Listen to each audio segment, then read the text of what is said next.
Summer War was made on August 1st, 2009 by the same writer who made Wolf Children, which was made in 2011. So basically the art style in Summer Wars and Wolf Children are very similar. You can tell they're made by the same art director and everything else. Now Summer Wars is basically the whole movie, the theme about the movie is about family bonds, and it's only family bonds. Also a little relationship between our two main characters, Kenshi and Niska. I believe that's how you pronounce the female name. I'm not 100% sure I pronounce her name, Niska. So basically Niska went to her grandmother's 90th birthday there. She basically had all her family over, extended family. The extended family, there was basically so many family members and everything else. So like I couldn't even remember all the names of all the family members they had. So basically she had to take some boy with her this time around. So she decided to take Kenshi since he was the one who first came.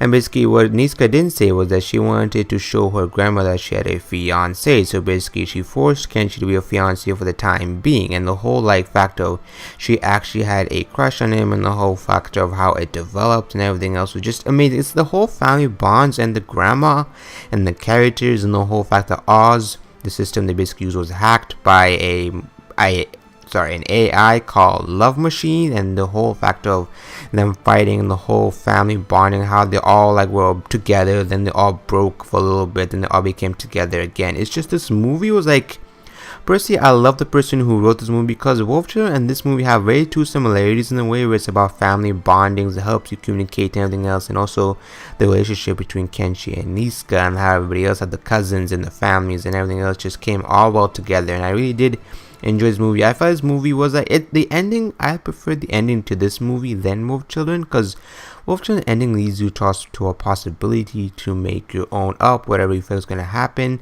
But this movie had a happy ending, and I really did like how everyone was together and everything. I'm not going to spoil the ending or anything else, but this movie, whether you watch it in sub, is a really good watch, and you should add this to your watch list of summer, because this definitely is a summer related movie that we're all on vacation. So Kenshi, I believe, is an 11th grader, and Niska is basically an 18-year-old, so she graduated out of high school and she had a crush on him. But we didn't realize that as you go progress in the movie. As you can see, both of them adapting the characters, they all change up the whole. Even most of the family members are very important. It definitely shows you how family fights normally. There's one important message that we did really receive from this movie was the fact that you should always be together with family no matter what happens, and eventually, even though we all may leave this world, we're all together in a very strong type way. It may sound corny, the message, you need to watch the movie more than once to get the message, but this was just, I'm not going to praise the movie. There are some parts of the movie I didn't like. There's some scenes where I felt were unnecessary, but then you know me, the art style is really good. It's really basic, just like how Wolf Children's art style was, because this was made before Wolf Children, so you could say Wolf Children's art style was based off this movie. But then if you want a quick recommendation, should I check it out after saying 50 million times? You should watch it.